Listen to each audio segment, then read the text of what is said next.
khususnya di daerah tertentu ya kita ubah menjadi operasi siaga tempur. Jadi kalau di TNI itu di Natuna sana itu ada operasi siaga tempur laut, nah kalau di sini ada operasi siaga tempur darat. Kamu kerja cepat, nyawa kamu semua di dalam tangan saya. Nah itu langsung dia pulang. Dia pulang, ada masyarakat satu juga sempat bilang apa, tapi kita tidak tahu. Karena dia langsung bicara dengan kan bahasa, jadi kita tidak tahu. Dia pulang, kita semua sudah ketakutan. Malam itu pun kita tidak tidur. Karena hujan lebat juga, tapi kita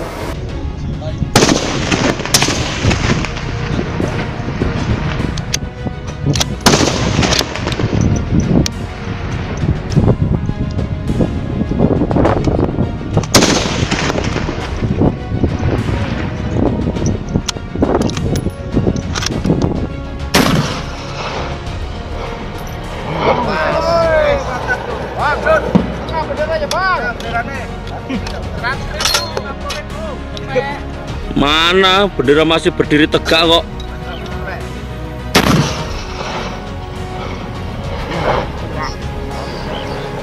Kena lagi.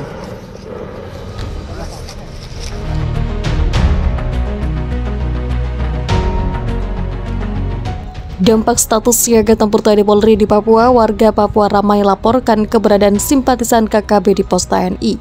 Namun TNI tetap waspada atas adanya jebakan. Nah, untuk memastikan target itu, anggota sniper TNI gerak cepat atau garcap ke lokasi yang ditunjukkan. Tujuannya untuk memastikan kebenaran laporan warga itu. 2 orang warga sipil Papua datang melapor ke pos TNI bahwa ada anggota KKB di area perkebunan mereka.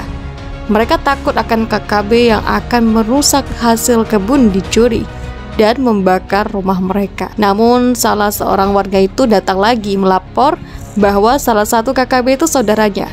Dia mengatakan sudah 2 tahun tak bertemu saudaranya itu dan berharap agar saudaranya itu tidak ditembak. Warga itu menerangkan saudaranya dengan ciri-ciri mengenakan celana pendek warna merah putih biru, baju kaos militer dan memakai ikat kepala. Anggota TNI menganalisa laporan itu dan membahas strategi penindakan. Namun saat anggota sniper tiba di lokasi, terlihat ada 8 orang anggota KKB tengah bersiap menuju ke suatu tempat. 4 orang diantaranya memegang senjata laras panjang. Saya pun mencari orang yang disebutkan ciri-cirinya oleh pelapor. Orang yang dilaporkan itu ternyata memegang senjata dan terlihat lebih agresif. Setelah saya cermati, saya memutuskan untuk tidak memenuhi permintaan warga itu. Sebagai aba-aba bagi rekan yang lain, saya pun mengeksekusinya.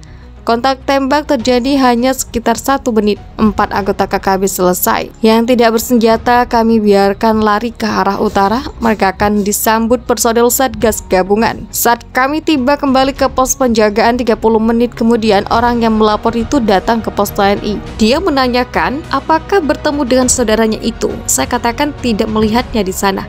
Tampak wajah orang itu terlihat sedikit berseri dan langsung minta izin pulang. Namun saya tahu dia berbohong. Bagaimana dia bisa menerangkan dengan rinci saudaranya yang sudah tidak bertemu selama 2 tahun. Saya pun mencatat nama orang itu dalam buku sebagai orang yang perlu diwaspadai.